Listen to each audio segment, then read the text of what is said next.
people do America for All. A gente tá aqui mais uma vez em Boston, hoje com a psicóloga Stephanie, maravilhosa, plena, perfeita, diva, que vai contar um pouquinho pra gente da história dela e da trajetória dela, não só de vida, mas profissionalmente falando, e compartilhar com a gente essa experiência maravilhosa e linda que ela tem. Vamos. Steph, eu sei que você já veio pra cá como psicóloga, você já era formada no Brasil, mas eu sei que antes disso teve uma historinha aí legal pra gente poder compartilhar, né? Tu pode contar um pouquinho pra gente? Não, com certeza. Quando a gente fala desse processo de escolha de vir para cá, eu acho assim que para muitas pessoas foi um processo muito difícil de você fazer essa escolha, né? Muita gente às vezes já nasceu com a vontade de vir, de se mudar e tinha esse sonho, mas para algumas pessoas você fica sempre considerando ainda mais assim, acho que quanto mais tempo você demora para tomar essa decisão, quanto mais raízes você tem lá, mais difícil fica para você tomar essa decisão de vir, né? Então, para mim foi um pouco disso, né? Minha mãe veio para cá quando eu tinha 12 anos e entre idas e vindas dela, quando eu já tinha 18, ela 17, 18, ela veio e ficou de vez. E nessa última vez que ela veio e ficou de vez, ela conheceu o meu padrasto e eles se casaram, né? E durante todo o processo de legalização dela, a minha mãe ficava, né? Stephanie, você tem que vir para os Estados Unidos. Stephanie, você tem que vir morar comigo, né? E assim, era oportunidade batendo na Era oportunidade. Pra quem não sabe, é até 21 anos, né, Steph? É que até o filho menor, o filho menor. filho considerado menor até 21 anos aqui pode vir e morar legalmente com a família, né? Pode ter um processo, é isso? O processo é bem rápido, né? Em torno de, se não me engano, de 6 meses a 1 ano. Bem rápido pra quem tem menos de 21. E como então tu tinha um tempo suficiente aí pra poder fazer. E como eu ainda tinha 18, a minha mãe ficava, Stephanie, vem, você passa um tempo aqui, você, né, a gente pega os papéis. E eu sempre fiquei naquela dúvida. Aí, por fim, eu falei assim, mãe, não quero. Não quero, eu tinha acabado de entrar na faculdade de psicologia. Até hoje, ela fala, eu tenho os papéis lá em casa preenchidos. Que você disse não, que você jogou a oportunidade fora. Olha lá, passou a sua oportunidade, né? Mas realmente, né? Na época eu decidi, eu falei, não, já estou aqui, já estou fazendo a minha faculdade de psicologia, né, já estava começando a fazer os estágios, aí eu falei, não, vou ficar por aqui mesmo. E até eu completar 21 ainda, ela sempre tentava, mas realmente eu decidi ficar e... Não quis. Não quis vir a princípio. Eu peguei o meu visto e aí eu vinha pra cá, eu visitava, e aí acho que toda vez, tadinha, que eu vinha, ela tinha a esperança de que eu fosse, não, agora ela vai gostar, agora ela vai ficar, né? Mas eu sempre vinha, só passeava e voltava. Sempre foi uma coisa que eu me questionava muito, e quanto mais passava o tempo lá, quanto mais eu estudava e também, né, assim, aí arrumei emprego, aí comecei a ganhar meu próprio dinheiro, e aí é isso, né, rede de relacionamentos lá, amigos, eu tinha namorado na época, então era uma coisa assim que eu falava assim, pra quê, né, que eu vou deixar tudo isso aqui pra chegar lá, e assim, isso é uma coisa também que eu acho que atrapalhou um pouco também o processo, que foi, sempre que eu vinha pra cá, eu nunca tinha as informações 100% corretas. O que acontece muito. O que acontece muito. Porque eu também, quando eu vim, eu acho que eu passei por certas dificuldades que eu não tinha necessidade de passar por falta de informação. Sim. E às vezes não era nem que eu não procurasse a informação, mas era porque às vezes a gente tinha um acesso tão grande também de informações, de experiências de pessoas diferentes, que você ficava tão perdido e você acabava paralisado, né? Eu não sei se tu passou por isso também, tu não tinha essa quantidade de informação. Isso. Eu acho que eu sentia exatamente isso, que parecia que era muito assim, overwhelming, muito burocrático, sabe? Tipo, eu falava, não vai dar pra fazer, dia que né? eu vou ter que fazer, né? Acho que aí uma pessoa ou outra passava uma informação, assim, às vezes errônea, de que, não, você vai ter que estudar todo o seu curso de novo quando você chegar aqui para poder pegar o seu diploma. Então, eu simplesmente falava assim, não, é muito trabalho, eu não vou, né, não vou fazer esse movimento, sair daqui do conforto para ir para uma zona de desconforto. Só que foi passando, né, o tempo, eu me formei. Assim que eu terminei a faculdade, eu já comecei a atender na clínica lá. E já comecei a especialização também em família e casal. E também, ao mesmo tempo, eu trabalhava na área de recursos humanos. Então, assim, eu tinha... sempre, pra mim, sempre foi uma coisa assim, eu sempre tô... eu acho que pra muitos psicólogos também é assim, a gente sempre tá fazendo muitos projetos ao mesmo tempo. Né? Então, eu estava totalmente envolvida lá. Só que aí, a partir de um momento, eu fui, né, assim... Fui realmente me questionando, né? Fui passando realmente a me questionar. Por que começou esses questionamentos? Esses questionamentos, eles começaram a partir do momento... Eu vim pra cá e passei um tempo maior aqui, né? Eu já tinha por volta de quase 3 anos de formada. E a clínica sempre foi uma coisa muito difícil para você ter o retorno financeiro. A minha renda fixa maior sempre era da carteira assinada, né? E por mais que você arrume um emprego muito bom de carteira assinada, ainda assim, né? Nem se compara com o que a gente recebe aqui, né? Então, eu fui realmente me questionando e também terminei a minha especialização. E aí eu pensei assim, uai, e agora? Qual o próximo passo? E aí eu pensei, poxa, se eu for fazer um mestrado... eu vou gastar rios de dinheiro aqui no Brasil para fazer. Né? Para uma faculdade federal, muitas vezes é muito difícil. E mesmo assim ainda tem um custo. Porque se você vai para uma federal lá, você faz integral. Sim. Você não pode trabalhar no emprego 40 horas por semana. Então, enfim, eu tive que tomar essa decisão, tipo, do qual o próximo passo. Nessa época, tu já tinha quantos anos, Esther? Eu já tinha... Foi quando eu comecei a fazer esse processo de questionamento, eu já tinha por volta de 25, 26. Aí eu fui e comecei a me questionar e pensar, e aí acabou que aconteceu, assim, de um momento único, assim, tinha acontecido tudo ao mesmo tempo. Eu tinha saído de uma empresa, eu estava fazendo processo seletivo para outras e tinha até bons resultados, estava tendo oportunidade de negociar com outras empresas. Eu estava numa clínica, mas a gente tinha acabado de mudar de locação, eu não tinha exatamente uma sala que era minha, eu estava solteira. Então, assim, aconteceu de tudo, sabe, casar naquele momento. E eu falei assim, poxa, se não for agora, não vai ser nunca. E aí foi quando eu comecei a levar isso pra terapia, porque pra mim foi um processo muito, assim, de ir pra terapia e de falar, olha, quais são, né, as perdas, os ganhos, o que eu vou levar desse processo, quais seriam as minhas dificuldades chegando lá. E conversei muito com a minha família, com a minha mãe aqui, com meu pai lá. E assim, realmente fui construindo essa decisão. E aí eu me lembro de uma conversa que foi muito importante com a minha mãe, que ela falou assim, eu me lembro de eu falar assim, mãe, mas olha só, eu fico pensando, né, se eu for para ir, por mais assim, que às vezes a gente já vem, revalida o diploma, mas mesmo assim, para eu clinicar, eu vou ter que fazer o mestrado, e até eu terminar o meu mestrado, eu vou ter 32 anos. Aí a minha mãe falou assim pra mim, Stephanie, você vai ter 32 anos de qualquer maneira, com ou sem mestrado, nos Estados Unidos. Então, foi assim, eu falei, poxa, é mesmo, o tempo vai passar de qualquer maneira. Né? Os desafios, eles vão acontecer de qualquer maneira, eu estando no Brasil ou eu estando lá. Eu sabia dos desafios que eu ia ter que enfrentar aqui para poder conseguir esse diploma. Eu sabia que não seria fácil.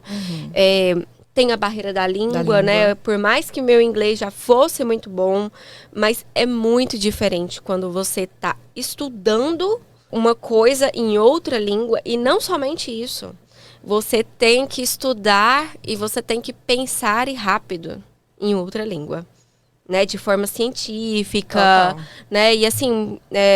E é muito difícil mesmo, né, porque hoje eu consigo, por exemplo, eu tô aqui há um tempo, eu consigo me comunicar, mas toda vez que eu quero conversar algo muito técnico ou algo muito bem explicado, me falta palavras, então eu imagino a dificuldade que é, pela convivência já aqui, né, eu imagino a dificuldade que é realmente entrar em termos técnicos, principalmente na tua área. Nossa área de saúde, gente. Não dá nem pra imaginar quantas palavras são novas, diferentes e não estão no nosso dia a dia, né? Exatamente. Então, realmente é muito difícil. Exatamente. E assim, lidar com toda a insegurança do do início, né? Então, eu me lembro que os meus primeiros papers, né, que os professores passavam para eu fazer, às vezes eu tinha que escrever assim uma página, mas eu ficava tão insegura que eu mandava para as minhas amigas que são americanas, que nasceram aqui ou que vieram para cá muito novas, que já têm um inglês muito avançado, né?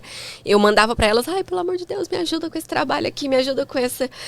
às vezes eu já tive amigas que passaram assim a noite comigo, sabe? Viraram a noite vendo os meus papéis lá de às vezes 6, 7 páginas, sabe? Corrigindo, me ajudando.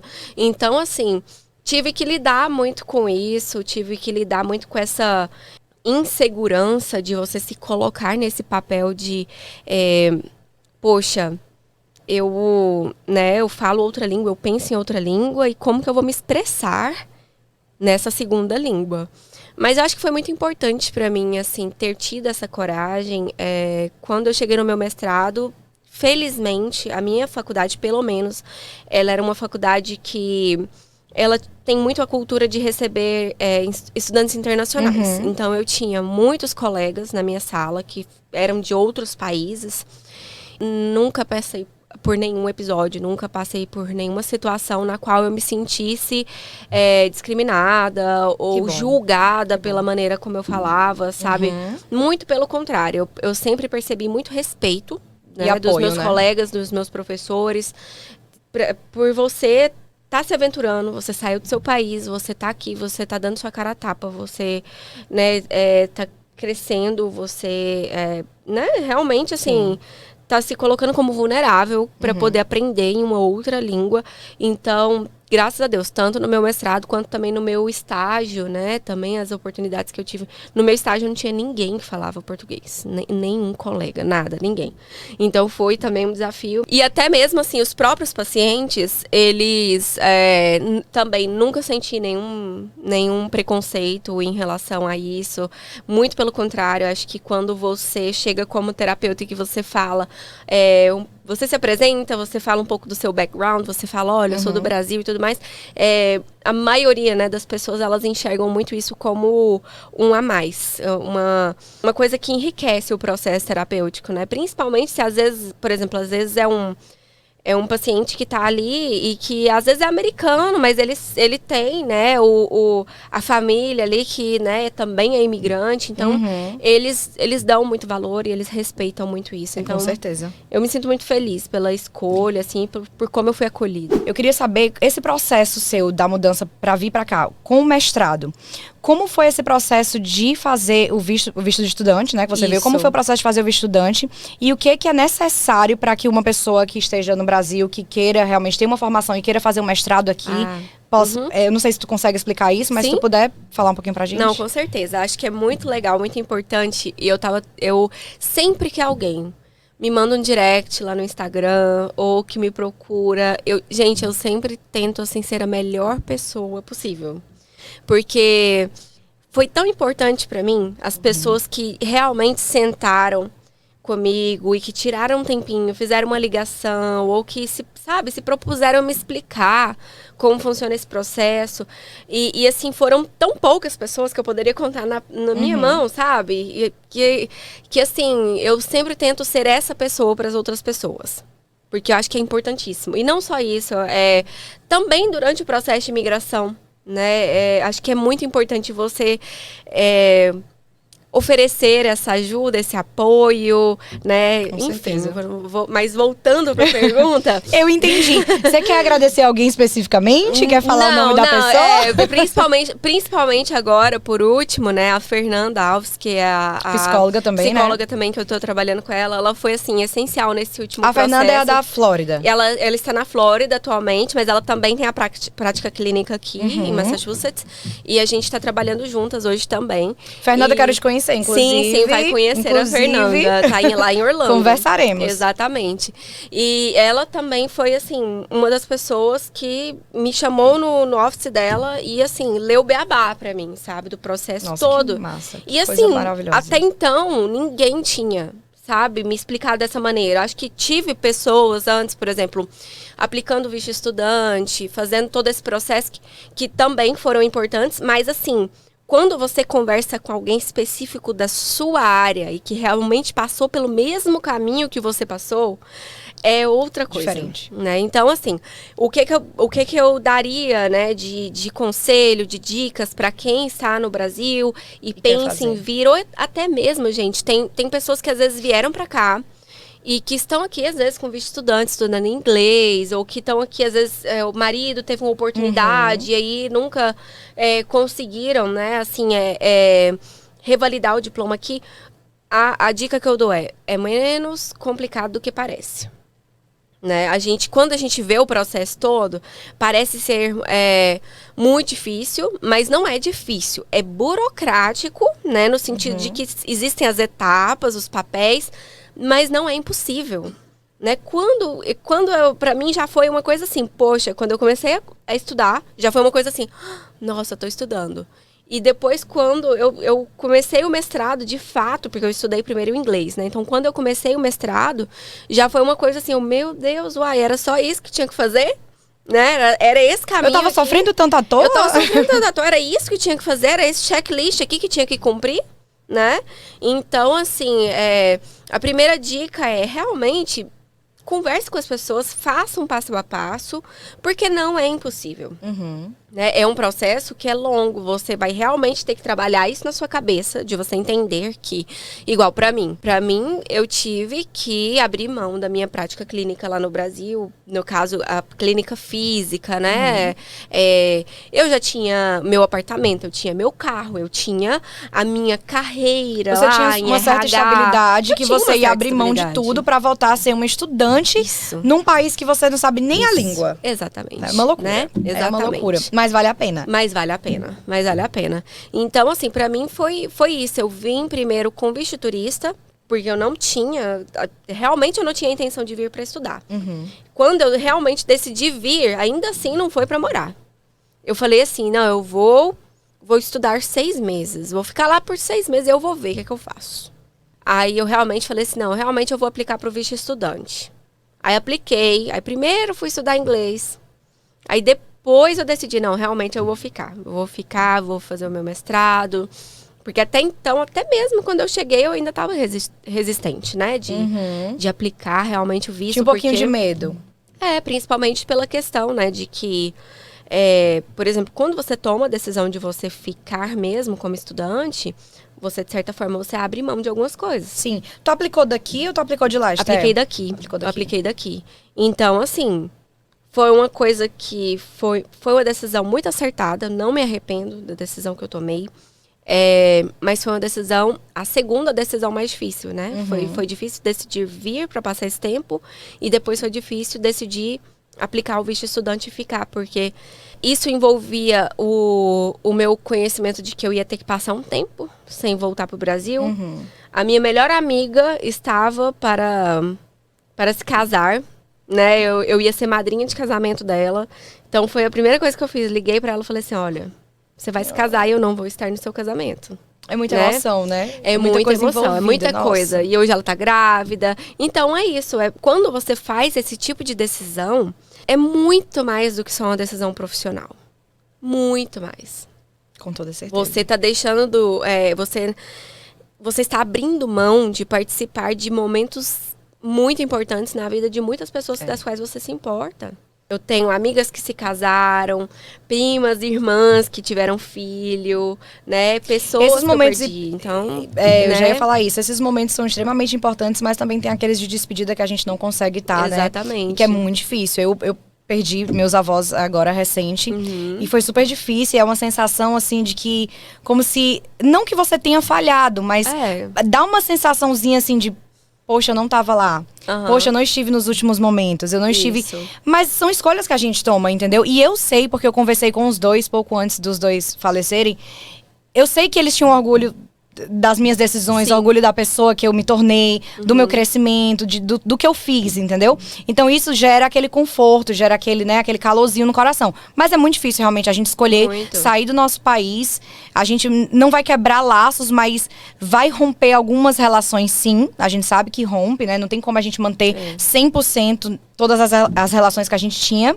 Mas eu acho que também vale muito a pena, né? Eu acho que tudo que a gente passa aqui, todas as experiências novas que a gente adquire aqui, e as pessoas que a gente conhece também, né? A gente também conhece muita pessoa boa, muitas pessoas que vai pra nossa vida, que são amizades realmente que se tornam verdadeiras, se tornam família, né? Tem muita gente, por exemplo, no seu caso, você tem família aqui, a minha família veio depois, né? Mas tem muita gente aqui que não tem família, né? Que passa por um processo longo sem família, que é difícil até de construir laços, amigos, que é mais fechado. E aí tem todo aquele processo de solidão que a gente pode até comentar aqui depois. Vamos falar sobre isso também. Agora eu queria te perguntar uma coisa, Esté. Com relação ao teu visto de estudante, certo? Você teve que comprovar algum nível de inglês para você fazer o mestrado? Você teve que passar por alguma prova? Como é essa coisa da aceitação da faculdade, universidade, não sei, college, não sei qual que você... Sim. Então, quando eu cheguei, eu primeiro, como eu te disse, eu fiz o inglês, né? E é muito importante também que quem, por exemplo, está numa escola de inglês aqui, que vai procurar fazer um college depois, ou mestrado, doutorado, enfim, que você procure os recursos dentro da sua própria escola de inglês. Porque muitas vezes essas escolas de inglês, elas têm com algumas universidades, alguma parceria e muitas vezes você nem precisa de fazer o TOEFL, né? Então... interessante, não sabia. Então, por exemplo, pro meu college, eu não precisei de fazer o TOEFL exatamente por quê? Porque quando eu cheguei aqui, eu ainda não estava certa se eu ficaria, né? E eu decidi aproveitar esses primeiros 6 meses que eu estava aqui, fazendo alguns cursos, né, paralelos. Então, eu fiz um curso no Boston College e eu cheguei também a fazer um curso em Harvard. Então, esses cursos meio que... eles são cursos profissionalizantes, né?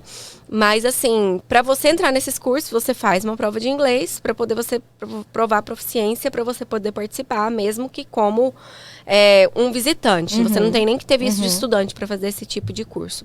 E aí, a faculdade, quando eu apliquei, né, para essa faculdade, que eles viram, né, o meu perfil, que eles viram o meu background ali, que eles viram os certificados dos cursos que eu tinha falado, eles falaram, não, se você já conseguiu fazer esse tipo de curso aqui, é porque você tem o inglês, que é ok. Sem falar que eles fazem a entrevista, né, também presencialmente.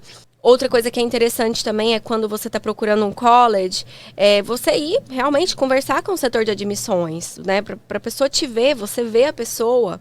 E não é que você está sendo avaliado ali, mas você se sentir mais confortável e você vê que o inglês não é esse bicho de 7 cabeças. Sim. E aí, se você realmente decidir aplicar para algum college que exige o TOEFL, né? Aí você pode fazer um preparatório. Ou, se você já estiver aqui, por exemplo, fazendo o curso de inglês em alguma escola, as escolas podem te colocar em classes específicas, né, de preparatório para o TOEFL. Ou você pode, se você vier direto do Brasil, você pode usar apostilas, né? Você pode usar materiais exclusivos só para você fazer a prova do TOEFL. Que, de novo, gente, não é impossível, não é dificílimo. É uma questão de você realmente se preparar para aquele momento ali da avaliação. E assim, em relação à questão da dificuldade em relação ao inglês, nunca tive dificuldade nenhuma de compreensão, né? Acho que até mesmo quando a gente passou a ter as aulas online, porque eu fui dessa turma, infelizmente. Eu comecei o meu mestrado e 6 meses depois a gente teve a pandemia. Então eu tive, assim, 70% das minhas aulas foram online. E mesmo com online, eu acredito que a língua nunca foi um problema. Sempre foi uma coisa muito mais minha. Sempre foi uma insegurança muito mais minha do que realmente ser um problema de fato. A gente tem muito, né? Essa insegurança da língua. É uma coisa que parece que não passa. Tu se considera hoje fluente? Ou tu acha que ainda sim. Considera? Sim, me considero. Mas é sempre aquilo. Acho que depende muito. Acho que a gente tem que se aventurar. Então, por exemplo, quando eu comecei no meu mestrado, com certeza eu fui exposta a um vocabulário que muitas vezes eu não estava acostumada. Quando eu fui para o meu estágio, era um tipo de clínica que era totalmente diferente, né? E hoje em dia que eu estou numa agency que é bem maior, é outro tipo de vocabulário. Então, assim, você não tem como. Você tá sempre aprendendo, né? Tem coisa que só realmente na sua prática profissional que você vai estar compreendendo. Com certeza. Com Você certeza. tem que se aventurar e realmente se colocar ali. E, de novo, a maioria das pessoas, elas entendem 100%.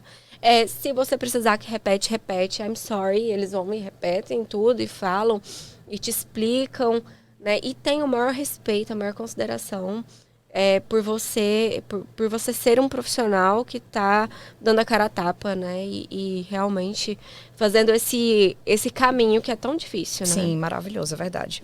Deixa eu te perguntar outra coisa. Qual foi a tua formação agora no mestrado? Qual foi a tua área? Sim. Foi casais? Aqui também. Terapia de família e casal. Uhum. Maravilhoso. Isso. Tu pode contar um pouquinho pra gente sobre o teu trabalho? Sim. Eu comecei a fazer a terapia de família e casal, na verdade, lá no Brasil, no meu último ano da faculdade. Eu comecei a fazer já os estágios. Mesmo quando eu comecei a trabalhar na clínica, sempre foi um misto, né? De terapia individual, com também procura para família, casal. E quando eu vim para cá, né? Assim, principalmente nesse último 1 ano e meio, né, eu tive a oportunidade de trabalhar mais com família no meu estágio, mas a prática sempre, né, assim, envolveu também muito o indivíduo, né? Aqui eu comecei a trabalhar mais, assim, uma prática, acho que até porque aqui existe talvez uma procura maior, né, com criança também, criança e adolescente. E atualmente estou nessa agency, né? Então, assim, acho que é um formato que é totalmente diferente do Brasil. Então, Sim. só para as pessoas terem uma ideia, é como se fosse realmente uma clínica, né? Que, na verdade, ela pode ser... geralmente, elas são ligadas a programas do governo. E elas oferecem, né, vários programas de cuidados de saúde mental para famílias, para indivíduos, crianças, adolescentes. Então, E é free? Eles são ligados ao Mass Health, né? Então, quando a pessoa tem sim, é free. Entendi. A gente sabe, assim, que uma das coisas que acontece muito aqui, que eu passei também por isso, e eu queria te perguntar como tu aborda isso, como que tu consegue ajudar na situação dos divórcios, né? Tem muita gente que vem pra cá, casado, né? Tem muita família que chega aqui unida, pronta pra encarar tudo, mas no final das contas, quando chega aquele baque da realidade ali dos Estados Unidos, né? De não ter muito tempo um pro outro, de estar no trabalho o dia inteiro, às vezes não tem como deixar a criança com um babá, e aí a família, o pai trabalha de manhã, a mãe trabalha de noite, enfim. Essa loucura toda que a gente sabe que desestabiliza, né? A coisa do financeiro também. Como que Esté? Como que tu recebe isso? Quais são as reclamações que tu tem? O que é que tu percebe que realmente atrapalha, que acaba que destrói, de certa forma, né, esse vínculo dos casais? Sim. Principalmente quando a gente está trabalhando com as crianças e adolescentes, a gente sempre tenta fazer esse olhar de expandir, né? A gente até fala, né, dentro da terapia de família, que a gente sempre vai ter, assim, o paciente identificado. Então, a família chega e aí fala, é o fulaninho de 8 anos de idade que está aqui, é americano, filho de brasileiros, e aí foi diagnosticado muitas vezes com o TDAH, e aí tá lá na escola, tá dando muito trabalho, as notas, né, estão muito difíceis, e aí o que a gente faz? A gente vai começar a trabalhar com o fulaninho e a gente vai expandir o olhar para essa família. E aí a gente vai ver realmente, né, que tá acontecendo? É imigrante, que essa família chegou aqui, que essa família não tem uma rede de suporte, que essa mãe teve que parar de trabalhar para poder cuidar dos filhos, né? E aí o pai tem que trabalhar o dobro, porque como a mãe não traz, né, o income também, aí esse pai tem que trabalhar em dobro. E aí esse casamento já nem existe, porque a hora que o pai tá em casa ele quer descansar, e a mãe também, a hora que o pai tá em casa também quer descansar e quer colocar as crianças pra ficar, né, com, ficar com o pai, porque ela também tá muito cansada. Então, assim, existe muito, realmente, acho que todos esses exemplos que você deu aí são exemplos de coisas muito comuns que a gente encontra hoje, quando trabalhando, né, com as famílias, com os casais. Sim.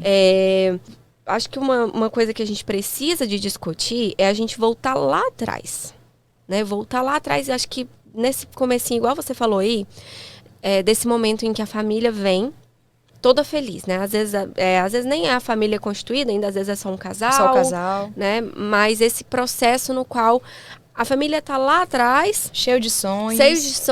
E aí decidem fazer esse movimento de vir para cá. Tudo isso poderia ser uma coisa que nunca é fácil, né, de se lidar. Nenhuma mudança, nenhum período de transição, de transformação, são períodos fáceis de se passar por eles, né? Mas, à medida em que você tem as conversas certas, nos momentos certos, a gente diminui muito a possibilidade de que os conflitos venham a existir. Então, é muito importante que esse casal que está pensando em imigrar, essa família que está lá no Brasil e que às vezes, né, peraí, às vezes a família se encontra tipo numa fase igual eu estava, né, poxa, eu tô mudando de emprego, a gente tá aqui com esse aluguel aqui que tá vencendo, agora ou nunca. É agora ou nunca, vamos. E aí a família vem assim no impulso e muitas vezes não discutiu assuntos essenciais para se fazer essa transição. Né? Então, assim, perfeito, o que seriam, né, e o que seriam, né, esses assuntos, esses tópicos que a gente tem que discutir. Às vezes a família age tanto na emoção, né, que acaba só fazendo, só indo, mas não pensa nisso aí. Então fala pra gente. Exatamente. Já fiquem atentos, anotem. As dicas, antes de vir, por favor, converse com seu marido sobre isso. Exatamente. Com sua esposa, seus filhos. Não, é muito importante a gente considerar, né, muitos aspectos. Acho que muitas vezes é igual você falou, a pessoa, ela vê assim, uma oportunidade e aí fala assim, pronto, é isso. É o sinal que eu tava pedindo para Deus, era isso, né? Então, às vezes o fulano que veio e que teve uma experiência ótima e aí te falou que pode vir, que vai dar certo, né? E larga tudo e vem com a família toda. Então, assim, é importante que você realmente avalie o contexto de forma geral. Não só uma única oportunidade. Poxa, você vem para trabalhar numa companhia que está falando que vai te pagar em cash e tudo mais. Mas e aí? Onde você vai morar? Né? Primeiro, essa comunidade na qual você está querendo morar, ela é uma comunidade na qual existem outros brasileiros? Porque assim, você domina a língua? Porque se você não dominar a língua, é importantíssimo que você more em uma comunidade na qual você possa ter esse tipo de suporte. Você vai passar um dinheiro para o Brasil, que você possa falar o português, você quer comprar alguma coisa, você tem um supermercado. E não só isso, né? Você conhecer pessoas que possam te dar a oportunidade aqui. E se você precisar de uma babá, você vai ter alguém que fale a sua língua para poder deixar seus filhos, que muitas vezes vão chegar aqui e ainda não vão estar falando inglês. E é um outro problema, né? Porque eles passam por essa dificuldade. Eu tenho vários amigos com filhos, assim, que vieram com filho pequeno, que não falam inglês e sofre muito na escola, sofre muito. Muito. Então, até esse processo ficar completo e a criança realmente pegar, acaba que todo mundo ali sofre um pouco, né? A dificuldade da criança é muito grande também. Exatamente. Então, assim, tem que pensar nessa criança. Né, pensar assim, como que vai ser o processo de adaptação, porque por mais que, com certeza, a criança ela vai aprender mais rápido, ela vai pegar mais rápido, e assim, graças a Deus hoje as escolas, elas oferecem, né, a gente sabe que as escolas oferecem esse suporte para a criança que é bilíngue, mas mesmo assim, acho que tem que ser uma preocupação dos pais, entender que a criança vai ficar na escola só das 9 às 3, e depois? Qual que é a outra rede de suporte que você vai oferecer para essa criança, para essa adaptação? E principalmente se você não tem família aqui. Você não tem um primo, você não tem uma sogra para poder olhar essa criança para você, sair com a sua esposa, às vezes no fim de semana. E aí? Né? Então, assim, essa é a importância de você ter uma rede aqui. Você precisa de construir uma rede. Né? E assim, às vezes até eu vou para um estado que não existe uma cultura muito grande de se ter brasileiros ali, né? Mas às vezes eu domino a língua, às vezes eu tô indo porque meu marido está sendo contratado por uma empresa, e aí eles já me ofereceram ali um programa de after school para meus filhos. Então, assim, é um contexto diferente, mas entenda quais vão ser os desafios que você vai passar. Sim. Sente com seu parceiro, com a sua parceira, sente com seus filhos, explique. Olha, gente, vai ser assim, assim, assado quando a gente chegar lá. Esses serão os desafios que a gente vai ter que enfrentar. E aí, tá todo mundo no barco mesmo? Tá todo mundo disposto? Isso é importante. E é importante falar isso da criança, porque às vezes os pais pensam muito assim: nós dois temos que dar conta de tudo, né? Como pais. Nós precisamos fazer e tomar decisões que sejam melhores para os nossos filhos. Mas eles não percebem que certas decisões que eles tomam, que é o caso de se mudar, por exemplo, sem ter nenhuma rede de apoio, sem ter nada, sem conseguir dar conta de ter ali um tempo com o filho, isso atrapalha muito o filho. Embora eles estejam trabalhando para dar o melhor para os filhos, Sim. entendeu? Acaba atrapalhando a evolução da criança, né? Sim. E aí gera várias outras coisas, né, Esther? Eu acho que na criança, como ansiedade, depressão, dificuldade de aprendizado, né? Acho que muita coisa que acaba gerando e acaba que meio que dá aquela balançada na família inteira, porque acaba que um afeta o outro, né? Não tem como. Com certeza. É muito importante, acho que isso, né, que você falou, porque assim, você entender que aqui é um contexto diferente. Por mais que muitas vezes você vai se mudar para um lugar que você vai ter uma comunidade brasileira, que você vai ter acesso a esses recursos, ainda assim, o estilo de vida que a gente leva aqui é completamente diferente. Completamente. Então, por exemplo, essa esposa, esses filhos, muitas vezes eles vão ter que entender que você não vai ter o sábado e o domingo. Muitas vezes o que você vai ter é uma folga numa quarta. Uma folga numa segunda-feira.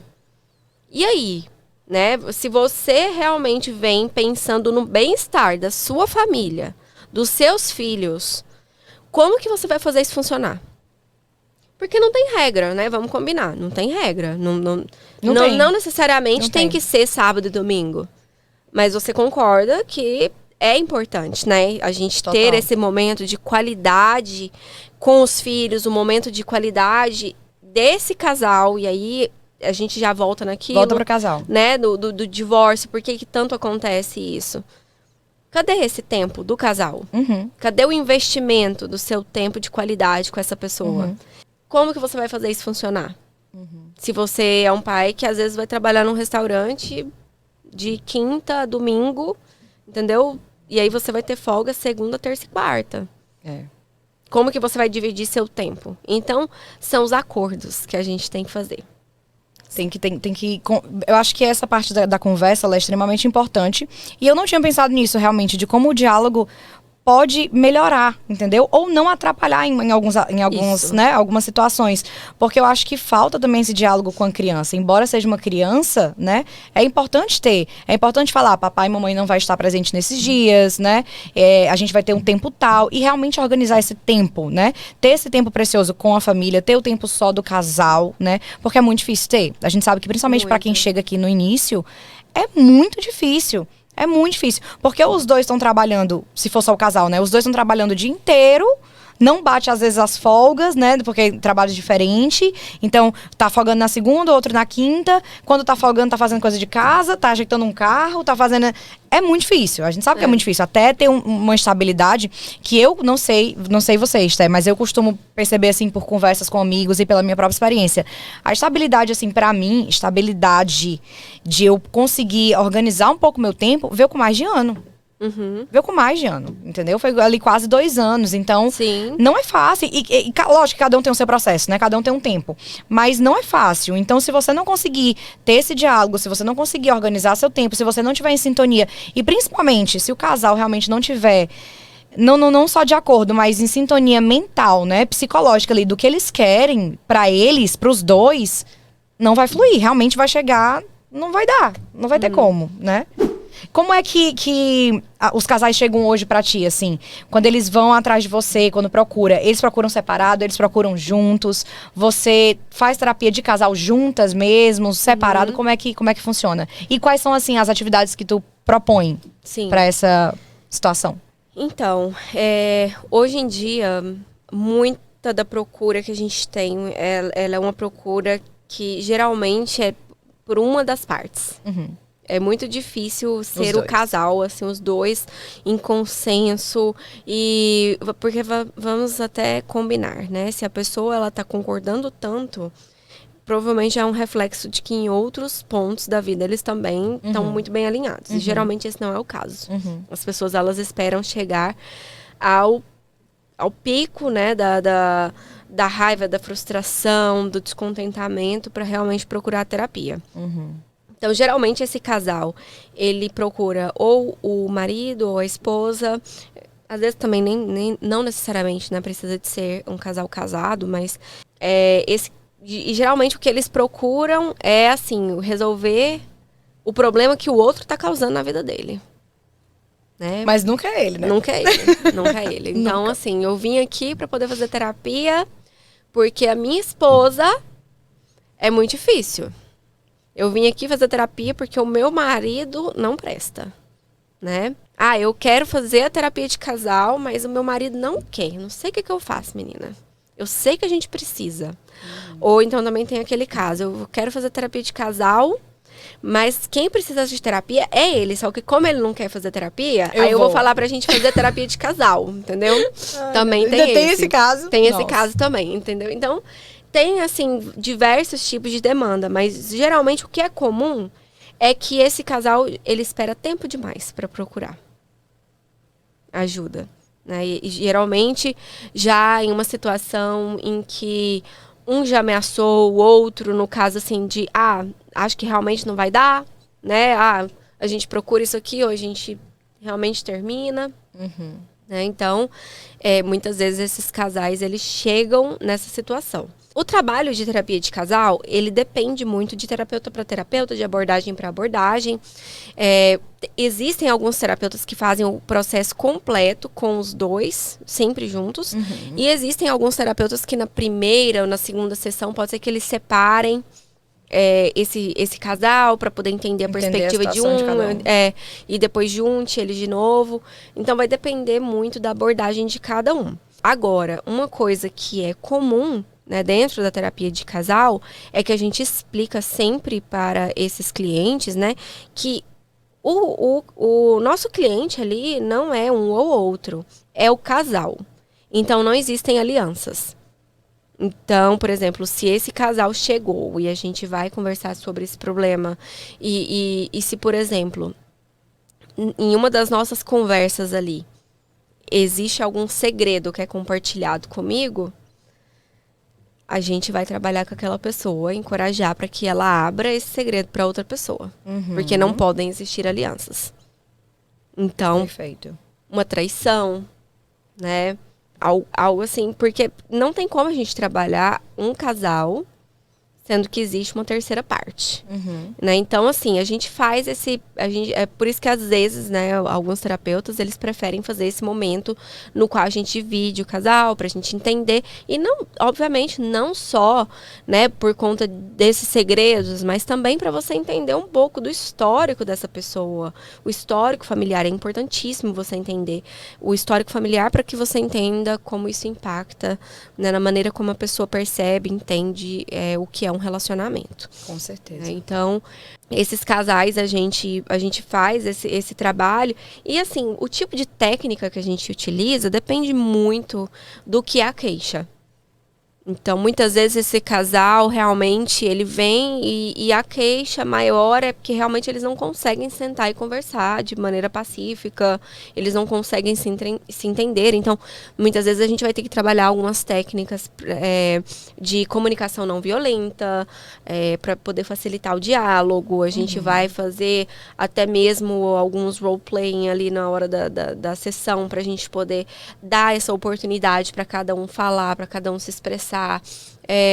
Ou se, por exemplo, se a queixa realmente existiu uma traição e aí agora isso veio à tona e eles querem conversar e entender se eles querem continuar juntos ou não. Também, aí já é outro tipo de coisa que a gente trabalha. A gente vai trabalhar em cima dessa confiança, né, que foi quebrada, como fazer para poder até mesmo entender, né, se é possível existir novamente essa confiança dentro dessa relação. Ou não. Ou não. E aí, se não existisse, se você perceber que realmente não dá para eles ficarem juntos, você faz uma terapia separada para que eles possam fluir depois disso, ter outros relacionamentos saudáveis após essa separação? Você consegue acompanhá-los ainda? Você faz um processo assim? Então, uma outra coisa também que a gente sempre fala, já desde a primeira sessão, quando a gente trabalha com casal, é que não existe isso de você achar que você vai fazer a terapia de casal para que a sua relação não é igual a oficina, né? Você leva o carro e aí conserta. Ajeita, não, conserta. Né? Não existe garantia de que aquilo ali vai realmente resolver a sua situação. Sim. Muitas vezes a terapia de casal, ela vai justamente funcionar para aquilo ali ser o momento em que os dois vão perceber que realmente não dá. Nada mais. E se prepararem para poder fazer essa outra transição da melhor forma possível. Então, muitas vezes a gente chegou ali, a gente está tão machucado que a gente percebeu que realmente não dá. Mas a gente quer seguir em frente da melhor maneira possível. E a gente tem uma empresa juntos, a gente tem filhos. E aí, como é que a gente faz para poder seguir em frente? Perfeito. E realmente terminar as coisas da melhor forma possível. E às vezes até mesmo, por exemplo, conseguir dividir esse papel, né, de ser pais para essas crianças da melhor forma possível. Então, é um trabalho que a gente pode chegar à conclusão e pode continuar trabalhando, mas mesmo assim a gente continua trabalhando como casal. Como casal, entendi, aí perfeito. o que a gente pode fazer também é uma outra coisa que a gente fala também desde o início, é que se em algum momento, né, isso também é uma coisa que depende, tá, de terapeuta para terapeuta, mas pelo menos na minha prática é uma coisa que eu explico, que se em algum momento aquele casal deixar de vir a ser cliente, a gente e um dos dois decidir continuar como meu paciente, aí um dos dois eles têm que entrar em acordo quem vai ficar ficar comigo. Perfeito. Isso. Porque, de novo, a gente não, pelo grau de proximidade e tudo mais, não é interessante que eu continue. Sim, né, atendendo os dois de forma individual. Mas, assim, é a mesma situação de que atender pessoas da família, né? Isso, então, exatamente. Pai, irmã, todo mundo não uma tem coisa como. que é uma coisa assim que não é que é proibido, mas a gente sempre tem que avaliar com muita cautela. Se é uma coisa que realmente a gente vai conseguir gerenciar enquanto terapeuta e se as partes envolvidas vão conseguir gerenciar entre eles. Né? Então, o que eu sempre recomendo é, por exemplo, esse casal veio, eles estão fazendo acompanhamento comigo. Quando eu percebo que existe alguma necessidade, assim, também, vamos supor, a gente percebe que aquela pessoa, ela não está levando muito bem a decisão do outro de realmente não continuar. Então, eu naquele momento da terapia de casal ali, a gente já passa, né, o encaminhamento desse paciente para fazer uma terapia individual em paralelo, né, ao mesmo tempo em que a gente vai trabalhando o casal, essa pessoa ir se estruturando, se fortalecendo para que ela também consiga tomar esse passo de forma autônoma, né, porque por mais muitas vezes que a gente trabalha ali, que ali entre os dois a pessoa diga que tá ok, é importante que realmente ela esteja quando ela vai caminhar com as pernas próprias. Entendi. E, Esté, tu tava falando aí sobre a linguagem violenta, né? Que às vezes é uma grosseria, às vezes é um palavrão, às vezes são... Enfim, a gente sabe. Mas e quando vai pra parte de violência física? Sim. Eu sei que eu já vi algumas coisas no teu Instagram, eu sei que a gente falou um pouquinho sobre isso. Tu pode também comentar com a gente, porque eu acredito que tenha pessoas, principalmente imigrantes, que passam por isso, mas por serem imigrantes, tem muito medo de poder expor, de poder ir numa polícia, de poder falar, de poder gritar, né? Pedir socorro de alguma forma. Sim, é até uma coisa que eu utilizei, mas é uma coisa que é importante de eu reforçar. Não existe terapia de casal para um casal que está passando por situação de violência doméstica ou de abuso psicológico, financeiro, verbal. Né? Então, quando o terapeuta ele faz aquele intake, ele faz aquela primeira sessão com aquele casal e ele percebe que existe uma situação de abuso naquela relação, o terapeuta ele não continua com aquela terapia. E aí o que é que tu faz? Tu simplesmente não posso pegar? Não, como você qual é o teu... encaminha. Você encaminha, você oferece os recursos, né, para a pessoa que no caso é a vítima. Você oferece também os recursos de encaminhamento para essa pessoa que é o abusador, né? É um papel muito delicado, mas a gente tem que conversar com esse casal e não existe a gente trabalhar, né, por isso assim que é muito importante esse processo da terapia, para a conscientização da pessoa de entender que ela está vivendo uma relação abusiva e de entender que muitas vezes não é uma terapia que vai resolver. O seu problema, se o seu parceiro é uma pessoa que te xinga no momento de uma discussão, o seu problema não é só a comunicação, entende? O seu problema, o problema da sua relação não é a comunicação.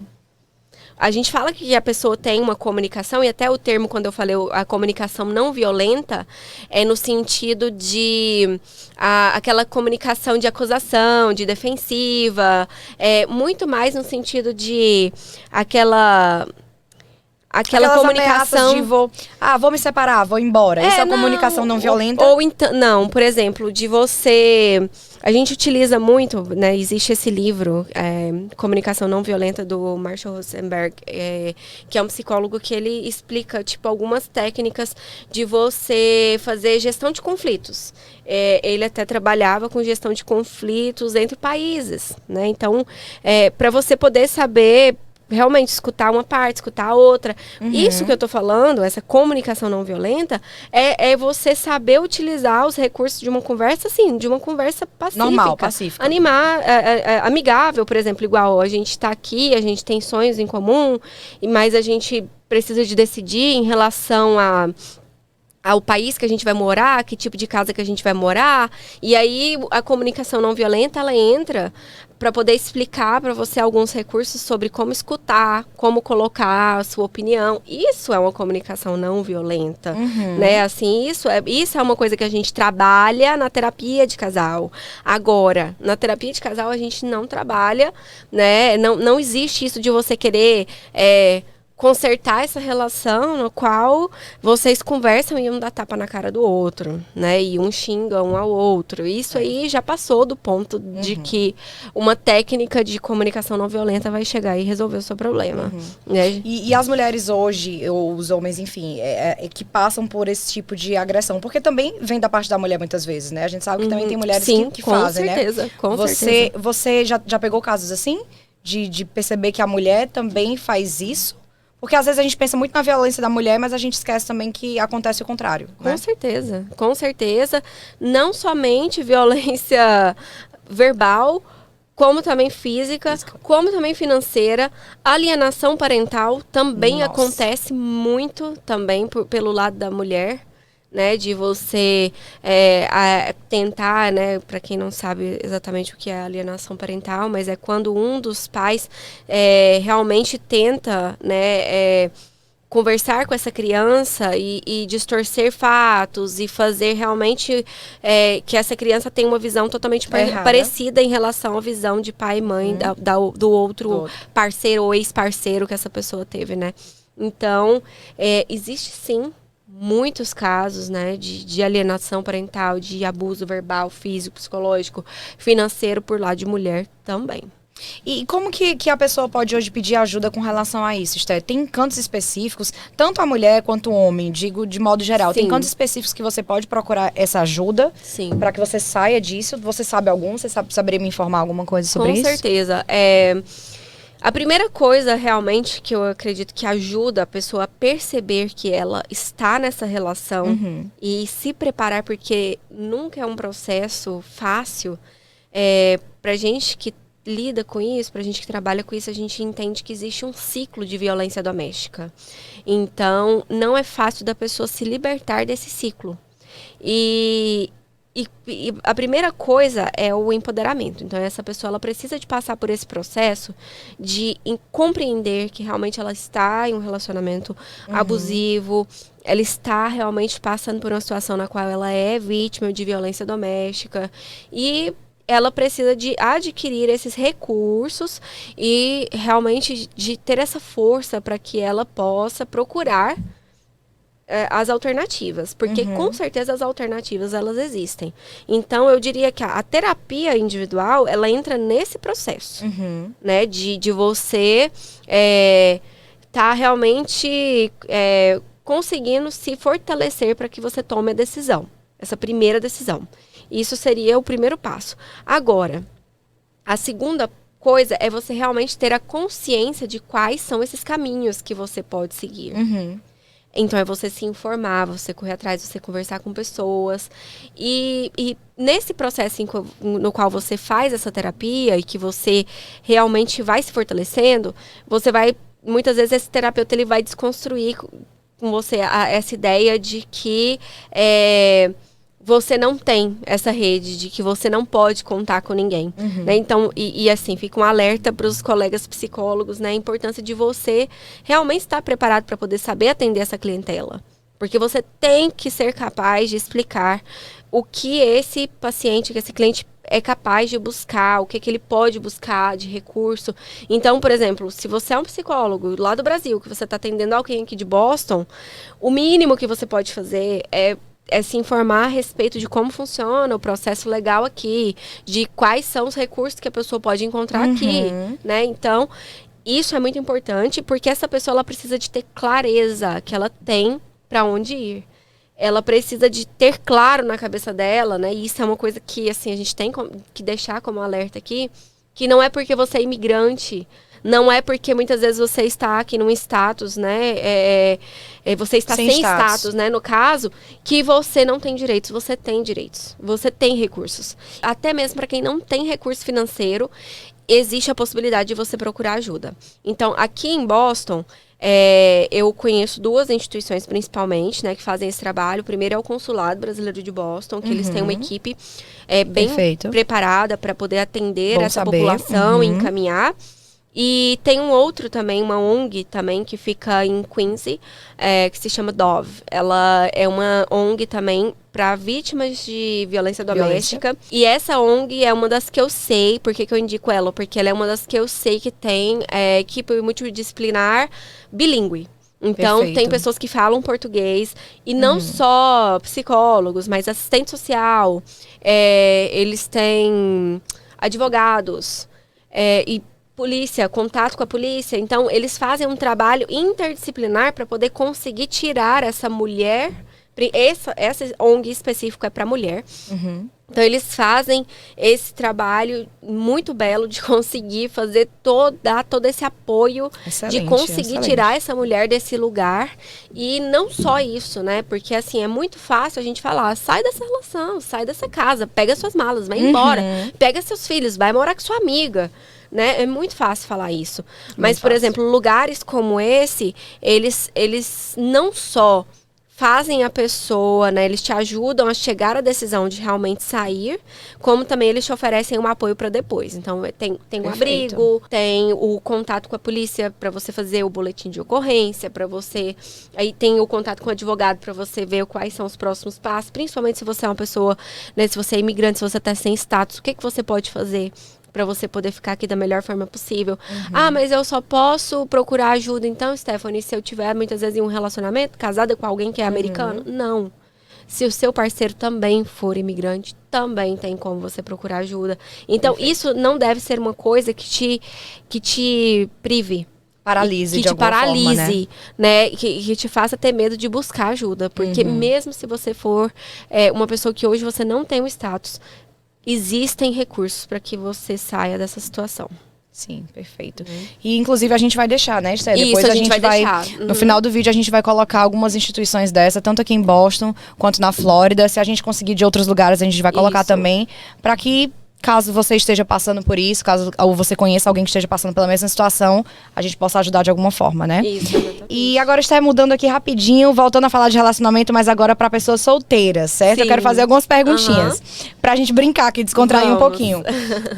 Eu vi no teu Instagram que tu postou um dia desse, alguma coisa sobre, quero esquecer meu ex, mas tô stalkeando ele todos os dias. Eu consigo esquecer ele stalkeando? Sim, eu adoro, né? Agora com os rios a gente consegue fazer muita brincadeira. Muita brincadeira. E são brincadeiras, mas que a gente sabe que que se levar no pé ali, tem umas coisinhas meio enroladas, né? Não é muito bom, não. Exatamente. Não, a gente é aquela coisa que a gente fica rindo pra não chorar. Rir pra não chorar. A gente fica rindo pra não chorar. Exato. Então, assim, uma das grandes procuras que eu tenho também hoje, eu diria até assim, que, por exemplo, na minha prática particular mesmo, 80% do meu público são mulheres. Uhum. Né? E muitas vezes essas mulheres, elas estão em relacionamentos abusivos ou acabaram de sair de relacionamentos abusivos e aí precisam de ajuda para lidar com esse término, né? E tudo mais. Então, é uma coisa assim que a gente sempre está trabalhando muito, né, no consultório. Tipo, como lidar com o término, com isso de você se reerguer, né? De você se reestruturar. Principalmente se a relação, às vezes, não era uma relação tão boa para você. Então, essa questão aí do stalkear, né? É uma coisa que é tão comum, Nossa, né? E assim... demais. É uma coisa que a gente sempre brinca, mas ao mesmo tempo a gente tem que pensar assim, a partir do momento que a gente vai fazendo esse trabalho de conscientização, principalmente no sentido de você, assim, eu tô me reerguendo, eu tô me reestruturando, eu tô realmente procurando fazer o que é melhor por mim. Uhum. Então, uma das coisas que a gente faz na terapia, às vezes, vamos procurar expandir esse círculo, vamos procurar fazer coisas que te deixem, né, pra cima, o que te faz bem? É ir na academia, sair com suas amigas, ler, né, aprender um hábito novo. Então, tudo isso são coisas que vão te fazer bem, que vão te colocar pra cima, que vão te trazer. Quando a gente stalkeia, o que a gente faz? A gente joga no time contrário. Né? Porque você sabe que você vai stalkear, o mínimo que você vai encontrar é a foto da pessoa. O mínimo que você vai encontrar é isso. Você vai ver a foto daquele objeto que hoje e às vezes você vai sofrimento. E às vezes você vai ver a pessoa vivendo o que você não tá vivendo, porque você não tá se permitindo, né? E aí você fica o quê? Sofrendo. Exatamente. Feito besta. Exatamente. Ou às vezes também vivendo aquilo que você acha que você não tá vivendo. Porque assim, a pessoa ela só vai postar aquilo que ela quiser postar. Com certeza. O dia que você terminou, que ele te largou, que você foi lá pra debaixo da banheira lá chorar com a água você caindo, não vai botar, rímel né? escorrendo, você não colocou. Você colocou o próximo dia. Que você tava que com você foi vinho pra na mão. boate, isso, entendeu? Que você tava lá bela, que você retocou a raiz, que você tava com a make. É isso. Né? Você não vai postar pra ele ver que você tá sofrendo. Então, assim, é importante você lembrar disso. As pessoas, elas vão mostrar nas redes sociais aquilo que elas querem mostrar. E será que seu ex, né, sua ex, vai mostrar mesmo que tá sofrendo? Vai mostrar mesmo que sente sua falta? Né? E assim, também isso não devia nem ser uma preocupação sua. Já que acabou, já Né? que você precisa viver uma outra vida, né? Poxa, Move on. preocupa com a sua. E eu sei, gente, Stephanie, é muito fácil, né? Falar, é muito fácil. É muito fácil. É porque você Quem é psicóloga, Não, Stephanie, porque você, é muito porque fácil. Você nunca stalkeou, Stephanie. Mentira, gente. Claro que eu já stalkeei. Claro, todo mundo já quem stalkeou. não? Quem não? Mas é importante a gente chegar nesse momento em que a gente faz essa decisão de, olha, não vou fazer mais isso porque isso me machuca. Não vou mais procurar isso porque isso me machuca. Isso pode ser stalkear, pode ser ligar pra pessoa, pode ser mandar mensagem sendo que a pessoa não tá nem lembrando de você, pode ser ficar ainda indo em lugar que a pessoa frequenta só pra ver se esbarra na pessoa, sendo que, poxa, você tá se colocando numa situação na qual você vai ser rejeitado de novo. Você tá revivendo aquela mesma coisa, o mesmo sentimento, a mesma experiência de ser rejeitado. E isto é quando a pessoa, por exemplo, eu tenho amigas e eu passei também por essa situação de terminar um relacionamento que era saudável, não era um relacionamento ruim, nunca teve nenhum problema. Eu também tenho amigas que passaram pela mesma coisa.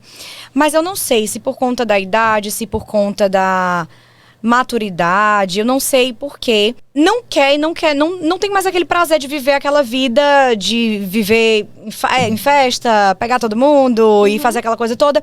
E sempre tá meio que esperando por um próximo relacionamento. Porque quer muito construir uma família, porque quer muito nananã. E eu acho que acaba isso. Durante um tempo eu fiquei assim. Hoje eu tô tentando ficar mais tranquila com relação a isso. Mas durante um tempo eu fiquei assim. E eu percebo, também conversando com algumas amigas minhas, que elas passam pela mesma coisa que eu. E que todo mundo fica meio que pirado, porque não consegue nem curtir um relacionamentozinho que tá ali começando.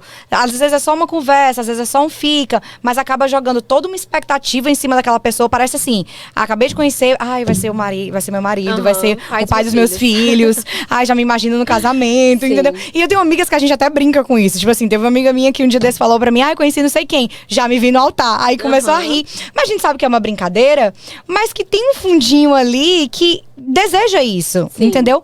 Qual a dica, assim, que tu dá pra essas pessoas que acabam que gera toda uma expectativa em cima de uma coisa que tá começando, que podia ser até uma coisa boa, mas frustra a relação, acaba às vezes assustando a outra pessoa também, né? Com certeza acontece isso.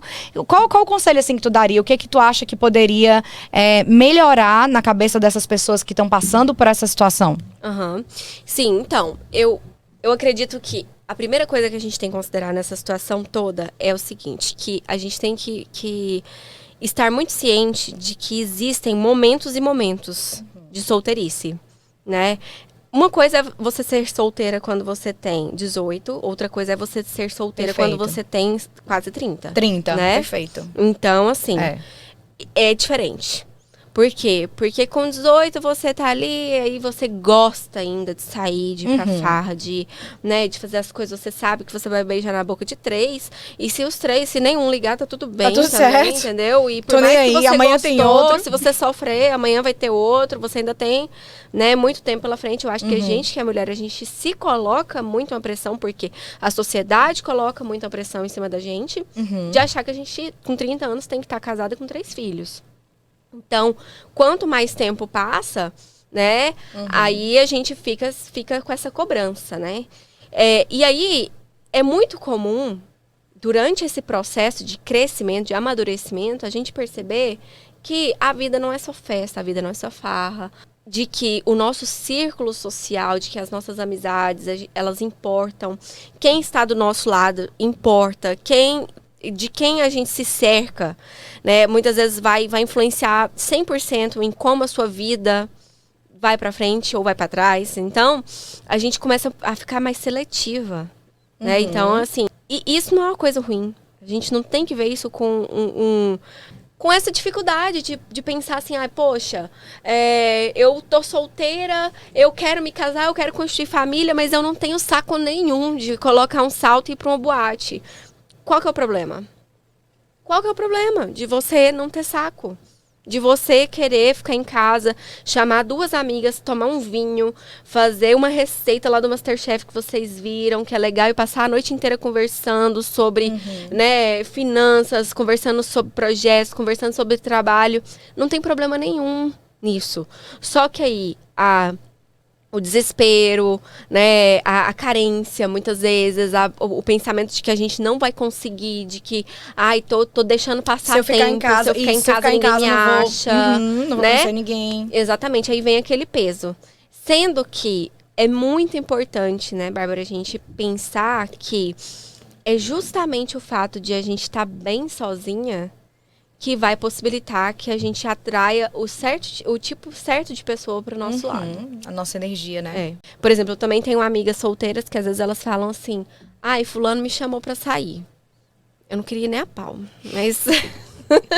mas, o que eu vou fazer? Vou ficar aqui em casa, sábado, sem fazer nada?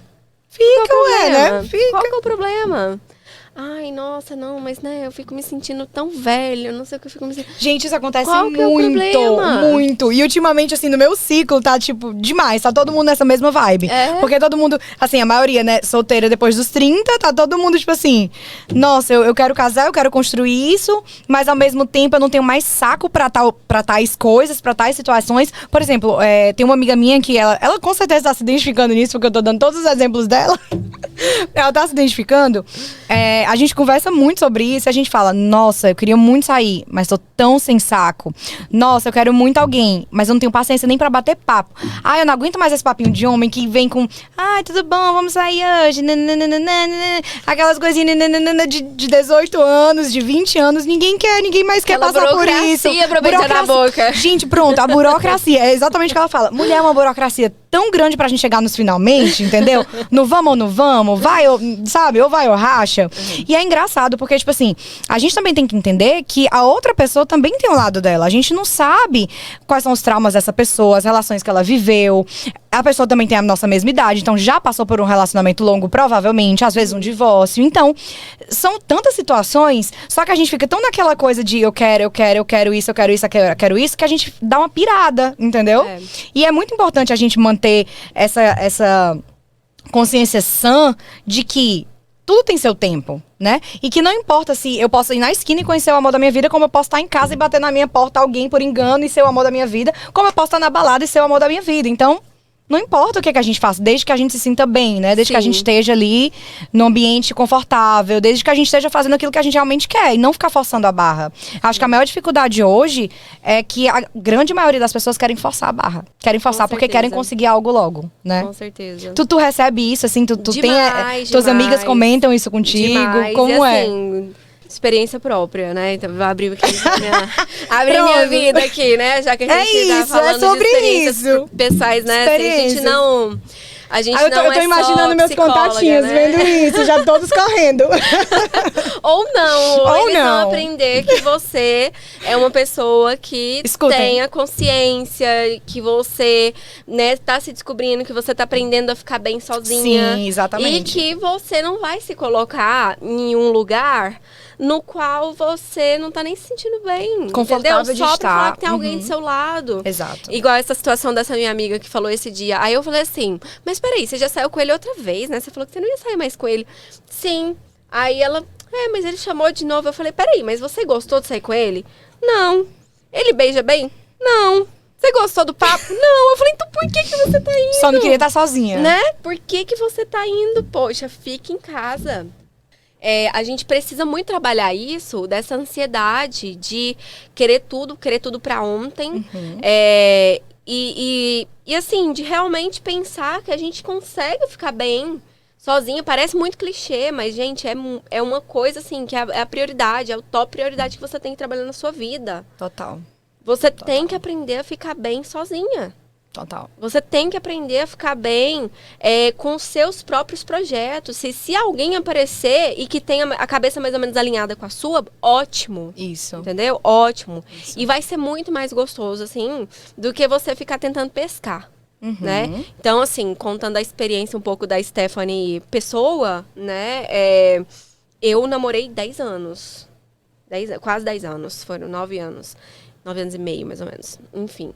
Namorei muito tempo antes de vir pra cá. E depois tive namorinhos curtos e tudo mais. E quando eu vim pra cá, foi um momento que eu falei assim... junto aquilo, né, dessa experiência toda. Poxa, você vem, por mais que eu tivesse família, eu não tinha amigos. Eu morava longe, eu não tinha carro ainda, eu não dirigia. E, gente, eu falo que eu passei um ano no celibato, né? Eu passei um ano dentro de casa. Um ano sem sair, sem beijar na boca, sem conhecer ninguém, sem fazer nada, assim, sabe, sabe, ir em bar e tal. Eu ficava ali, Era o seu momento, você precisava daquilo. E foi o ano que eu mais cresci emocionalmente na minha vida. Eu também passei pela mesma fase. Né? Foi fase. um ano muito importante. Foi um ano muito importante porque eu aprendi tanto sobre mim. Eu me conectei tanto com as coisas que eu queria pra mim. Com as coisas que eu realmente sonhava pra mim. Será que eu realmente sonho isso? Ou é só porque alguém falou pra mim que eu tenho que fazer dessa maneira? Né? Uhum. E assim, se eu quero isso, em qual momento que eu quero isso? Em quais condições que eu quero que isso aconteça? Né? E aí, assim, com calma, com paciência, com muito sofrimento também, não vou dizer que foi fácil, né? Não vou dizer, não foi fácil mesmo, mas com muita calma, eu fui estabelecendo os meus vínculos aqui, fui fazendo amigos, né? Eu comecei a estudar, comecei a frequentar academia, né? Assim, realmente estabelecer quem eram as minhas quem era a minha comunidade aqui, quem eram as pessoas que eu queria estar próxima. E nisso eu conheci, né, meu atual namorado e, tipo assim, foi uma coisa que, se eu tivesse deixado a ansiedade que eu tinha anos atrás ficar na frente, eu tinha conhecido, a gente tinha ficado e eu tinha virado as costas e tinha ido embora. Mas por causa do meu momento de vida, porque eu já estava numa situação em que eu estava bem resolvida comigo mesma, que eu estava bem com ou sem ele. E não é que eu não ame ele, não é que eu não queira que ele, muito pelo contrário. Mas eu entendia que se der certo, ótimo. Se não der certo, a Stephanie também continuaria. Tem os planos dela. Né? Então, isso foi fundamental para que eu tivesse esse começo de uma forma totalmente diferente, de uma forma mais saudável, não só com o outro, como também comigo mesma. Com certeza. Engraçado tu tá falando isso, eu tô lembrando de uma discussão que eu tive com duas amigas há acho que um ano e meio atrás, mais ou menos. Elas estavam meio que me cobrando porque eu tava sem ninguém. Porque eu não tava querendo contatinhos, porque eu não tava nananã, porque eu não tava nananã. E eu falei assim, gente, sabe por quê? Porque eu tô num momento, eu tô numa fase que eu não posso ter ninguém. Porque qualquer pessoa que aparecer na minha vida, eu vou destruir. Literalmente eu vou destruir. Porque eu não tô bem emocionalmente, eu não tô estabilizada emocionalmente, eu não tô preparada pra entrar no relacionamento. E hoje o meu objetivo é outro, é cuidar da minha mente e cuidar dos meus projetos pessoais. Quando eu conseguir colocar isso em ordem, eu vou estar preparada pra ter alguém. Sim. E elas ficaram assim, sabe, pra mim, tipo, tá, não sei o quê. Mas ainda com aquela dúvida, aquela coisa assim, e uma delas comentou assim, eu não sei ser sozinha. Aí eu falei assim, eu também não sabia, até ficar sozinha. Até ficar sozinha e aprender que eu consigo ficar sozinha e que eu sou muito boa sozinha. Eu sou muito feliz sozinha, entendeu? Então, assim, foi uma construção, não foi fácil, porque quando eu me separei também, que foi isso há, uns 4 anos atrás, eu acho, uns 4 anos atrás, eu tinha passado muito tempo com ele. E até hoje, Eli, beijo, ele é meu melhor amigo, de verdade, a gente tem uma amizade muito boa. Nossa separação foi amigável, foi tranquila. Só que eu tava com ele, tipo, mais de 10 anos convivendo com ele. Então, assim, ele era a minha base de tudo, ele era a minha família. Então, foi muito difícil pra mim desvincular e perceber, assim, eu consigo ficar sozinha, porque eu achava que não. Eu achava que eu não conseguia, porque eu era dependente dele. Eu era dependente por causa do inglês, quando chegamos. Eu era dependente porque ele era mais velho, ele desenrolava mais as coisas, ele já tinha morado fora, já sabia como fazia isso, como aquilo. E eu era assim, perdida, entendeu? Então, quando eu fiquei sem ele, eu não entrei nesse meu tempo, eu não dei esse meu tempo. Eu comecei a me relacionar com tudo que aparecia, entendeu? Eu fiquei assim, tava numa carência absurda, eu queria ter alguém, porque eu não conseguia ficar sozinha, até realmente ficar sozinha, porque foi tudo horrível. Foram só experiências ruins e eu percebi que eu precisava de um tempo pra mim. E foi quando eu me mudei, foi quando eu fui embora pra Califórnia. E eu fiquei, eu vou cuidar agora de mim. E eu realmente, eu fiz a mesma coisa que tu, eu não saía, eu não fazia mais nada. Eu só ficava dentro da minha casa, eu ia na praia, andava, caminhava, chorava, voltava, ia na praia, caminhava. Era só isso que eu fazia. Dormia, porque eu tinha uma vida louca aqui em Boston, então eu dormi muito nesse período. E foi um período assim que eu aprendi a viver só, que eu me reconectei comigo, com Deus, com as minhas crenças, com os meus valores, com tudo que eu tinha meio que perdido durante esse tempo, porque foi uma loucura, entendeu? E foi aí que eu comecei a perceber que eu precisava estar bem, que eu podia ser feliz sozinha pra depois ter um relacionamento saudável. Porque até então, os relacionamentos que eu tinha tido anteriores e pós-separação, não era saudável. Porque eu tava destruída emocionalmente, entendeu? Então, acho que isso é muito importante, a gente ter esse tempo. E muita gente não quer ter esse tempo. Eu tenho várias amigas que, assim, emendam um relacionamento atrás do outro e é só relacionamento frustrado. Aí depois fica perguntando, por quê? Por quê? Por quê? Porque você não se deu tempo. Você não se deu tempo de se recompor, né? De se reconhecer. Porque a gente também muda, né, Esther? A gente muda muito durante a nossa vida. Então, o que hoje é prioridade pra mim, daqui a 5 anos pode não ser. O que ontem era prioridade pra mim, hoje eu olho assim, meu Deus, nem acredito nisso. Entendeu? Exatamente. Então a gente muda. Então, se a gente não tiver esse tempo, se a gente não conseguir realmente se reavaliar e tentar se reconectar, a gente nunca vai conseguir ter alguma coisa. Então, hoje eu consigo estar mais tranquila. Eu não vou dizer que eu não crio expectativa, que eu tô mentindo, né? Não, porque é normal que a gente crie, é normal que a gente crie expectativa, ainda mais porque você quer construir uma família, você sabe que tem aquela coisa da idade que vai pesando e tudo. Mas, hoje eu consigo, não deu certo? Tá bom. Eu tô bem, eu tô feliz, eu tô focando em outras coisas, porque eu tenho meus objetivos pessoais, meus objetivos profissionais, entendeu? Então, acho que isso é de extremamente importância, né? Eu acredito que faz muito sentido isso que você falou, assim. E é uma das coisas que a gente trabalha na terapia individual também. A gente trabalha muito, principalmente com as mulheres, né? Acho que, de novo, isso vem com um peso muito grande pra gente. Da gente pensar que a gente tem que cumprir uma agenda, né? A gente tem que, ó, o reloginho biológico e tudo mais. Então, é muito importante, nesse trabalho de terapia individual, a gente fazer essas pontuações com essas pacientes, né? No sentido de, poxa, como que você realmente se permite, né, viver esse tempo entre as relações, em fazer esse balanço, entender o que foi bom, o que não foi bom, né? Em qual sentido você... Por exemplo, o que você busca que seja diferente nas suas próximas relações. Sim. Né? Então, é uma das coisas que a gente trabalha muito e que é de muita importância, principalmente para o seu relacionamento com você mesma. Você ter esse tempo para você parar e pensar. Total. Sobre isso. E pra gente terminar aqui nossa entrevista, nosso bate-papo, que tá uma delícia, que eu poderia ficar o dia inteiro. Eu vi aqui que tu colocou 10 hábitos de um relacionamento saudável, né? De um relacionamento bom. Tu quer comentar sobre isso? Quer falar um pouquinho sobre 10 hábitos de pessoas, né? Que tem um relacionamento realmente ali, que vai gerar bons frutos, né? Que já traz ali uma sensação de conforto, de paz, de harmonia. E se tu quiser falar mais alguma coisa, Steph, fica à vontade também. Tá. Deixa teu Instagram pessoal, aproveita e já faz tudo. Certinho. Coloca aí e a gente já pesca. Porque inclusive tá no Instagram dela, que é maravilhoso. E que lindo o teu Instagram tá. Eu precisava elogiar, Gostou? porque inclusive eu bati em print dele pra mandar pro marketing, pra falar assim, eu quero um Instagram lindo que nem que esse. Legal.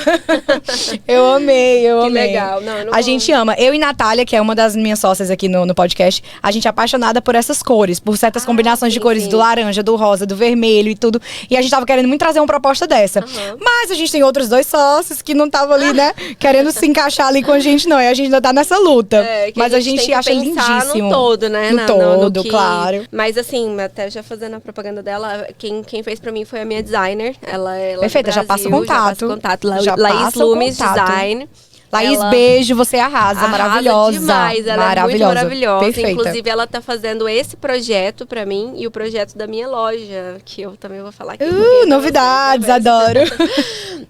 Mas enfim, sobre os 10, né? Sobre os 10 hábitos, aí eu vou pescar assim por cima, tá? Mas assim, muito importante aquilo que a gente falou no início, de você cultivar esse tempo, né? Esses casais, quando a gente fala que um relacionamento ele é saudável, esse casal ele é capaz de priorizar, né, aquilo que é do casal.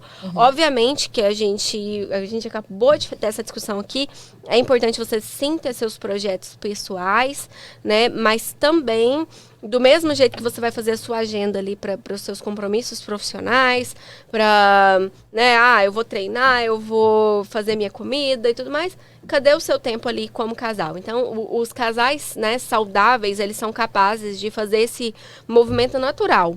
Na hora de, a gente vai priorizar isso aqui, né? Independente de como tiver a nossa situação. A gente tá aqui nos Estados Unidos, eu só tenho folga segunda, você só tem folga terça. Mas então, como a minha folga é segunda, eu vou fazer uma janta pra gente segunda à noite. A gente vai deixar os meninos com a babá e a gente, segunda à noite, vai ser o nosso jantar. Né? A outra coisa é saber ouvir, saber perdoar. Né? É muito... ao mesmo tempo que comunicação é um assunto que é complexo dentro da terapia de casal, se a gente seguir esses 2 pontos básicos, já é assim 50% do trabalho. Você saber ouvir e você saber perdoar. Será que você realmente, na hora que você está escutando seu parceiro, você está escutando mesmo? Ou você já está escutando querendo se defender? A maioria das vezes a pessoa faz isso, né? Exatamente. A outra coisa também, que sempre me vem à mente quando a gente fala, né, de relacionamento saudável, vocês estarem sintonizados em relação à questão da frequência sexual. Então, não existe aquela frequência sexual que é a saudável e que tem que ter isso para que vocês consigam, com que a relação assim seja uma relação de sucesso. O que precisa de existir é uma sintonia, uma conversa em relação ao que tá bom para os dois. O que é bom para os dois. Então, o que funciona pra gente. E esse é um aspecto que precisa de existir na vida do casal. Precisa. Né? Então, é uma coisa que também, quando a gente fala de relacionamento saudável, esse casal, ele é capaz de se sintonizar. E, obviamente, gente, o casal que casou, fazendo 3 vezes na semana, muitas vezes ele não vai passar o resto da vida assim. É um momento de imigração, é um momento de que você começa um trabalho novo, é um momento que nasce um filho, é um momento que a pessoa está estressada e tudo mais. Às vezes você não vai conseguir manter essa frequência. Mas esses casais, eles são capazes de se reconectar. Como eles mantêm esses hábitos saudáveis e eles mantêm essa abertura para o diálogo, né? Eles são capazes de se sintonizar e até mesmo de entender o momento um do outro. Poxa, é o momento da pessoa, então como é que a gente vai fazer para funcionar? Né?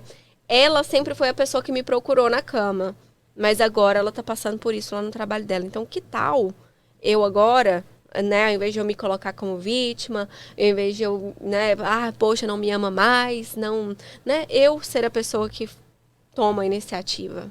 Né, e vice-versa, pode ser também, né, ela com ele. Então, essa também é uma questão, né, que a gente sempre observa. E acho que essas seriam as principais que... Perfeito. Agora fala pra gente da tua loja, que eu fiquei curiosa. Então, provavelmente quando, né, porque a gente... Ai, desculpa, tô que chuta aqui embaixo. Mas não foi em mim, não. Então, mas provavelmente quando esse podcast sair, a minha loja já vai ter sido lançada.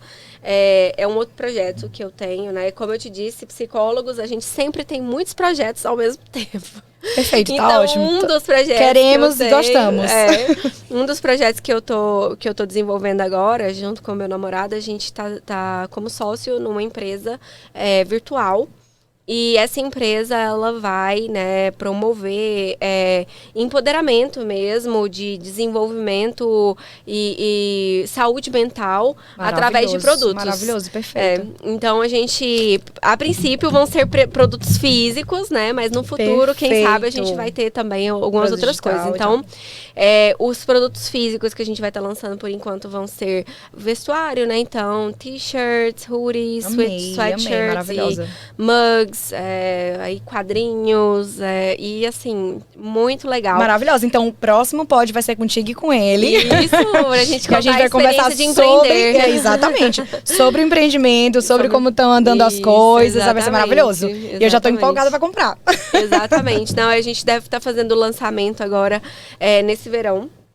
Tu tem mais ou menos um mês que vocês estão pensando em lançar? Não, a gente começou com esse... Não, uma data para lançamento? Mais ou menos um mês ali. Provavelmente em junho agora. Junho. Junho. Mas a gente tá com esse projeto já desde fevereiro. Pertinho, então. Tá pertinho. Vai dar tudo certo, tenho certeza. Vai, muito sucesso. Obrigada. Muito obrigada por estar aqui com a gente. Ótimo. Muito obrigada por esse momento, por tirar nossas dúvidas, poder compartilhar um pouco da sua experiência, não só profissional, mas também pessoal, né, da sua mudança. Sim. Foi maravilhoso, eu te desejo muito sucesso. Você é uma pessoa muito querida, não é de agora, já é de tempos. Eu já vinha falando contigo algumas vezes, né? Eu queria muito ter esse momento, então, obrigada demais por ter participado e ter compartilhado com a gente, tá? Com certeza, muito obrigada. E volte sempre, estamos sempre juntas. Obrigada, com certeza. Né? Espero que não seja a última vez. Com certeza não. Né? E quem quiser saber um pouquinho mais a respeito dos conteúdos, né, que a gente falou aqui hoje, tem o meu Instagram, que é o Psi Stephanie Vinhal.